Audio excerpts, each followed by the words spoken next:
ఏరా అప్పుల కుప్ప నిన్ను ప్రశ్నిస్తే అది తప్ప దొంగ అప్పులు అన్ని దాచేస్తావా దొంగోడా అని జనరల్ గా ఐడియా చెప్తున్నాను. కరెక్ట్ గా కొంచెం మనసు పెట్టి రాస్తే చాలా అద్భుతంగా ఆ పాట ఆ ఉప్పుల కుప్పకి ఈ అప్పుల కుప్పలకి కరెక్ట్ గా మ్యాచ్ అవుతుంది. ప్రశ్నిస్తే అది తప్పట, ప్రశ్నిస్తే శిక్షిస్తాడట, ఆరిపోయే దీపానికి వెలుగు ఎక్కువ, రేపు మాకు పోయేవాడికి ఆగడాలు ఎక్కువ. ఏదేమైనా రేపు పొద్దున్న పేపర్ వార్తలు చూసిన తర్వాత ఏంటో మరి నిజంగా ఎన్ని టీవీలు బయలుదేరి తెలియదు, కానీ మరి టీవీలు బాధపడతారని అంటారు. ఎందుకు టీవీ చూడటం ఎందుకు, బాధపడటం ఎందుకు? చూడటం మానేస్తే పోలా? లేదు, ఆ టీవీనైనా సాక్షి వరకు చూసుకుంటే పోలాగా, మధ్య మధ్యలో అటు ఇటు మార్చనేలా, దాన్ని మొదలు కొట్టనేలా? చూద్దాం. పొత్తు పొడుపుకి సమయం ఆసన్నమైంది. Yes, I'm going to receive Chandrababu Naidu గారు soon in the next couple of hours. ఇక దళితుల్ని ఇవాళ 2 సబ్జెక్టులు. దళితుల్ని నా బీసీ, నా ఎస్సీ, నా ఎస్టీ అని మరి చెప్పే జగన్మోహనుడు మరి నిన్న చాలా దారుణంగా డాక్టర్ ఆదిమూలం సురేష్ గారు విద్యాధికుడు, ఆయన నిజంగా చదువుకున్నవాడు,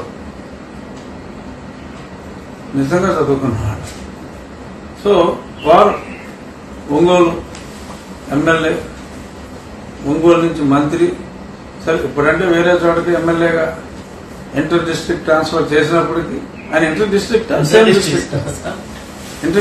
కదా, ఆయన ఇంటర్ డిస్ట్రిక్ట్ ట్రాన్స్ఫర్ చేసినప్పటికీ ప్రస్తుతానికి ఆయన ఆ జిల్లా మంత్రి, గవర్నమెంట్ జాబ్ చేస్తున్నాడు మామూలు మా ఎక్స్. సో మరి ఆయన్ని జిల్లా మంత్రిగా ఈయన పక్కన కూర్చుంటే లేదని చెప్పి, అంటే వాయిస్ రాలా, మనం ఊహించుకోవచ్చు, లేదని చెప్పి కింద దోశారుగా. పాపం విద్యాధికుడు, మంచివాడు ఆయన. వాళ్ళ సొంత పిన్ని గారి, వారి తల్లి విజయలక్ష్మి గారి చెల్లి స్వర్ణ గారి భర్త అయిన నిన్నగాక మొన్న రాజ్యసభ సభ్యుడిగా ఎంపికైన మాజీ టీటీడీ అధ్యక్షుడు, మాజీ ఎంపీ, అన్ని మాజీలే. మరి వారిని ఒక మంత్రి కన్నా మంత్రిని లేపి కేవలం దళితుడనే కదా మరి ఆయన అక్కడ లేపేసింది. అక్కడ పెద్దిరెడ్డి గారి మీటింగుల్లో కూడా పాపం బాధపడుతూ ఉంటారు డిప్యూటీ సీఎం గారు. ఆయన కూడా ఆయన పాపం కూర్చుంటారు లేపేస్తారు, ఫీల్ అవుతారు రెడ్లు అవమానం చేస్తున్నారని. కానీ రెడ్లు ఫీల్ కావట్లా. పెద్దిరెడ్డి గారు కావచ్చు, జగన్మోహన్ రెడ్డి గారు కావచ్చు. మరి ఒక పక్క ఎన్నికలు ఉన్నా కూడా మరి నటనలో సాధారణంగా జీవించే జగన్మోహన్ రెడ్డి గారు నాటకం ఎలా ఉండాలంటే అసలు ముందు ఆయన కింద కూర్చోవాలి. ఎవరు? ఆదిమూలం సురేష్ గారు. అన్నా నాయసి అన్నా కింద కూర్చుంటామేంటన్నా, పైకి రండి అన్నా అని చెప్పి ఆయన కిందకెళ్ళి పైకి తీసుకొస్తూ మధ్యలో ఎవరన్నా వేరే మహిళలు ఎవరన్నా అన్నకి కాళ్ళకి దండం పెట్టకపోతే నెత్తి మీద చెయ్యేసి ఆయన తీసుకుని పైకి వెళ్ళుంటే డ్రామా చాలా బాగుండుండేది. మరి కానీ అటువంటి డ్రామాలు ఆడాలన్న ఆలోచన రాక తన మదిలో ఎల్లప్పుడూ ఉండే ద్వేషభావంతో, ఏహ్యభావంతో, ఇంకా ఈ రోజుల్లో కూడా మనుషులందరూ కలిసిపోయి, మతాలన్నీ కలిసిపోయి మనుగడ సాగిస్తున్న ఈ రోజుల్లో కూడా మరి నిన్న జరిగిన సంఘటన మరి ఆ పార్టీలో ఉన్న దళిత నాయకులకి నోరెత్తే ధైర్యం లేదు. సరే, ఇప్పుడు నేను ఆ పార్టీలో లేకపోయినా నేను దళిత నాయకుడిని కాకపోయినా నాకున్న అత్యంత గౌరవం ఆయన చెప్తాడు, నేను చెప్పను అంతే. నా బీసీలు నా ఎస్సీలు అని అబద్ధం చెప్తాడు, నేను నిజం చెప్తా. నాకు వారంటే అత్యంత గౌరవం అని అందుకే ఎంత ఫీల్ అవుతున్నా.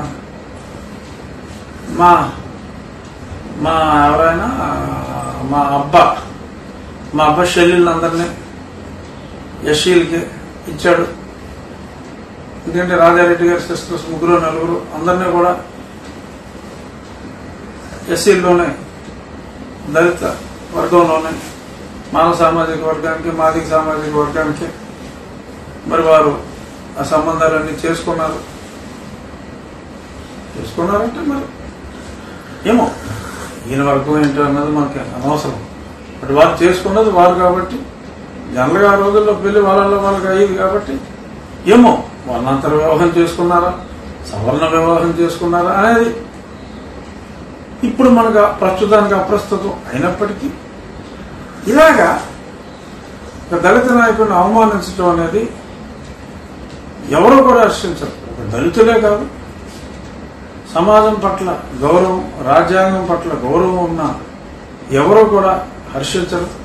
సుబ్బారెడ్డి గారైనా కనీసం ఏదో పిల్లవాడు ఏదో తప్పు చేసాడు, ఏదో దానికోసం చేసుకోమన్నా అలా కాదు అబ్బాయి, వారికి మనం గౌరవం ఇవ్వాలని చెప్పటం మానేసి కట్టకి వచ్చి ఆ కుర్చీలో కూర్చుంటాం, అది చాలా దురదృష్టం. మరి ఇటువంటి సంఘటనలో సరే రేపు ఎన్నికలు అయ్యాక ఎలాగో రిపీట్ అవ్వవు, ఎందుకంటే జగన్మోహన్ రెడ్డి గారు కూర్చో ఉండదు కనుక. బట్ ఇందాక నేను చెప్పినట్టు అట్లీస్ట్ డ్రామాలు కుదిరితే ఆడండి, ముందు కింద కూర్చోబెట్టి. ఎందుకంటే ఎన్నికల్లో గతంలో ప్రచారంలో ఆయన ఒక కుంటూరుని అలాగా తీసుకొచ్చి అలా పెట్టేవారు అంగవైకల్యం ఉన్నవారిని.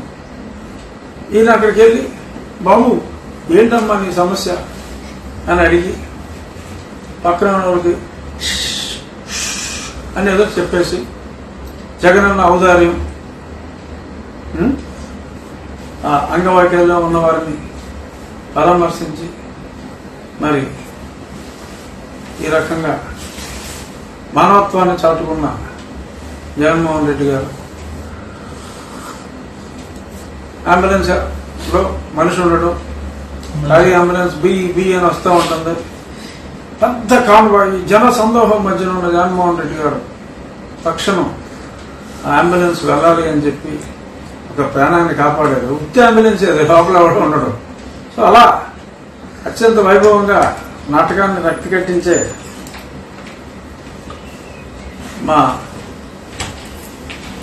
నా మాజీ అధ్యక్షుడు, అంటే నాకు మాజీ అధ్యక్షుడు మరి సడన్ గా ఒక్కసారి ఆయన పక్కన ఈయన కూర్చునేటప్పటికి ఒరిజినల్ జగన్, నేను ఎప్పుడో చెప్పా 14లో జగన్లు ఇద్దరని, ఒక రామాచారి ఇంకొకటి అపరిస్థితుడు. అలాగా మీరు ఈ 2 నెలల్లో రామాచారిగానే ఉండాలని, అట్లీస్ట్ కాస్త మెరుగైన ఓటింగ్, ఎలాగో తుగ్గా ఓడిపోయినా కాస్త మెరుగైన ఓటింగ్ వస్తుందని నా సోదర దళిత సామాజిక వర్గాన్ని అట్లీస్ట్ ఈ 2 నెలల్లో ప్రేమించాలని, తర్వాత మీకు అవసరం ఉండదని, ఈ 2 నెలలే కాస్త సంయమనం వహించి మీరు మీ ఇతర రెడ్డి వర్గాలు, భూస్వామ్య సామాజిక వర్గాలు, మా దళిత సోదరుల్ని మర్యాద నటించమంటున్నా, మర్యాద కోరుకోవట్లా, at least act for these 2 months. ఎందుకంటే మీరు మహానటులు కనుక, మీకు సహజ నటులు కనుక మీకు ఈ విజ్ఞప్తి